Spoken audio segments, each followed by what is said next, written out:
Well, I hope that you're having a meaningful Mother's Day, and I thank you for being with us online.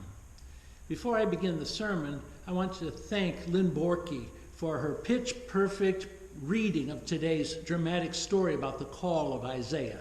Not an easy story, but she caught the whole thing. I'm grateful for Lynn and for Kat for having worked on these weeks with me. I also want you to know that this subtle dark stole was made for me by my mom, Dodie Lance. She made it out of material left over from one of a pantsuit that she was making, and she realized that since I had a number of stoles, I didn't have one like this, and she made it, so I wear it with pride. Why go to church? Kind of a funny question to ask when people aren't in church, isn't it? But I'll tell you the story behind it. Like many of you who are finding meaningful things to do around the house during these past 7 long weeks of sheltering in place because of the mandated precautions against the coronavirus, my to-do list has gotten into those places that we usually don't do. Patty and I have gone through our boxes of family slides from our childhood, for example. We've cleaned the gunk out of the backyard goldfish pond. She's even thinking of painting the white picket fence that runs behind the flowering cherry tree that nobody ever sees for most of the year, but during the winter we notice it's getting gray. I've been sorting through clothes that have been in boxes in the attic. We've wondered, are we ever going to be that size again? I wonder if that fashion is ever going to be back in style or not, and probably not. Well, in the process of going through all those boxes in the basement, I came across my certificate of ordination, which took place in this very sanctuary, First Congregational Church, UCC of Alpena, and it's dated September 25, 1983. Avery Post was the president of the United Church of Christ at that time, 37 years ago. Well, tucked inside this folder was a handwritten 4.5-page sermon entitled, Why Go to Church? One little page, torn out of a stenographer's tablet, was printed in red ink and in black ink. The other 2 pages are printed in pencil on lined notebook paper. I guess I wanted to be able to erase if I had any mistakes. And I noticed I wrote right up to the edge of the margin. And I wrote on both sides of the page. You see, in my family, paper was a kind of precious. So you always use both sides of every page. And you didn't throw it away. As my wife Patty points out, I still don't. Well, at the top of the page, I wrote 1970, 11th grade. And below that, Isaiah 6. Glimpses of God.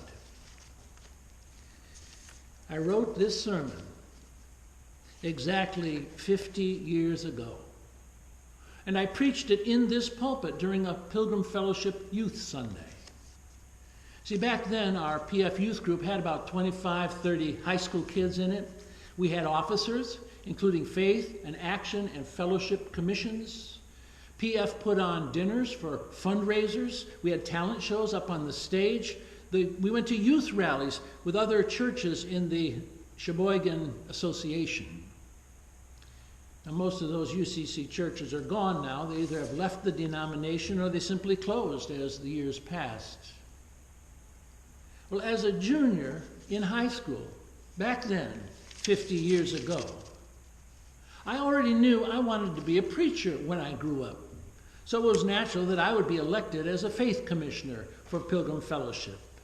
In addition to organizing the opening devotionals every Sunday in the youth chapel, which was then renamed the Barksdale Chapel when Reverend Robert Barksdale and Mrs. B retired in 1972, our PF group was also invited to put on a Youth Sunday worship service here in the sanctuary 2 or 3 times a year.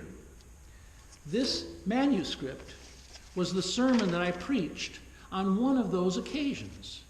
And when I found it, I was curious first to see what I had said back then, but I was even more curious to see whether or not my thinking had matured, over the intervening 50 years of life experience. So I read it.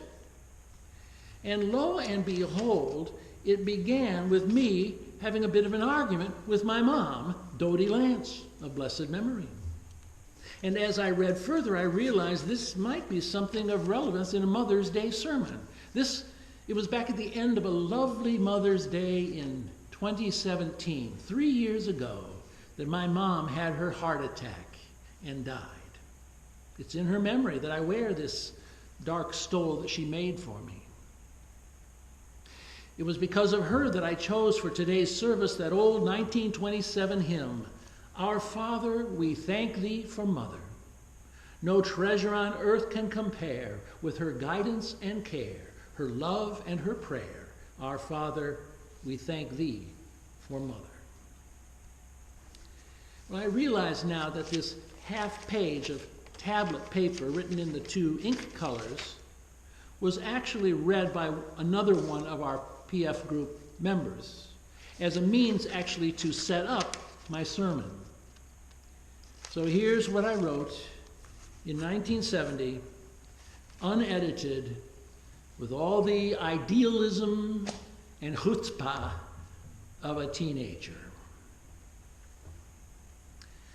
I woke up this morning and looked at the clock. What a relief. It was not even 8. I remembered the tone in my mother's voice just before I went to bed. She made it clear I was going to church this morning. If I were to try to get out of it, there'd be a hassle, and Dad would back up Mother. It was hardly worth the fight. Chances are I'd have lost anyway. I remember last night's argument. But why? I kept asking. And my mother's answers weren't any answers to me. Because it's the thing to do. Where would the world be if there were no churches?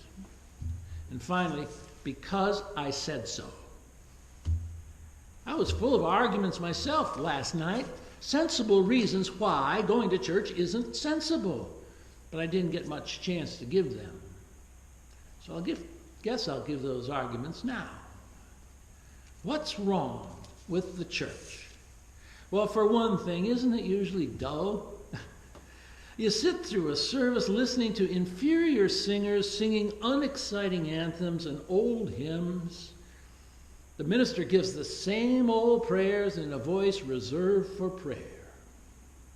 And the sermon, duller yet. Ramblings on about people who lived a long time ago, or filled with words like redemption and atonement that I've heard, but I don't really know. Nobody else uses those words. Nothing in the sermon seems to make contact with me where I really am. I mean, really, what does the church offer that isn't offered better and less boring from my hi-fi or from YMCA? Another thing, the church is hypocritical, always supporting the status quo. People usher on Sunday morning and then go back to normal the next day, out to get ahead without much thought about the talk of loving the neighbor. The church seems to give nothing but lip service to its ideals. So why should I go to church? It's never tackled anything big like defining truth or making peace. It's dull. It's hypocritical. It's ineffective. It has a set of beliefs that runs against reason and common sense. Now maybe someday somebody will answer these questions with something more than just because I say so. That's the end of that first little part. And then I got into the pulpit and gave my response in a sermon. No one can pretend that the question of going to church is an easy one. So we can't feed you easy answers. But we can search for something beyond just because. For the time being, let's strip away the double talk and the minor reasons. Isn't it obvious the main reason for going to church is that we believe that God exists? If God does exist, and if he is the kind of God that Christians have always believed he is, he's an intensely personal God, interested in you and in me. if such a God is real, it's the most natural thing in the world for people to meet together at regular times, to worship him together, to seek guidance from him, and to strengthen their individual faith by pooling whatever spiritual insight they have. But we can't just assume that God exists. I mean, suppose he doesn't. So the basic question is, does God exist? Does God really exist, not just as a symbol or a figure of speech, but as a fact so real that the reality of books and bricks and you and me are somehow second kind of reality by comparison? Now, reading the Bible, we find the existence of God is simply taken for granted. There's little discussion about atheism or religious doubt. Whether the biblical writers were looking at a lifeless desert or looking upon the millions and millions of stars in a dark night sky, or they're looking at a teeming forms of life that are in a fertile valley, it seemed obvious to them that this was all the work of a God who had always existed. From the viewpoint of the Bible, God is the ultimate reality that sometimes confronts us along our lonely road or in the middle of our busy day. God does not reveal himself in order to debate his existence. He comes to issue commands or to ask for a volunteer for some especially dangerous and demanding task. That's the God we meet in the Bible. For example, let's take the 6th chapter of Isaiah, when he was confronted in the temple by God. Now, if you try to imagine what happened literally, it will seem like something from a Walt Disney cartoon.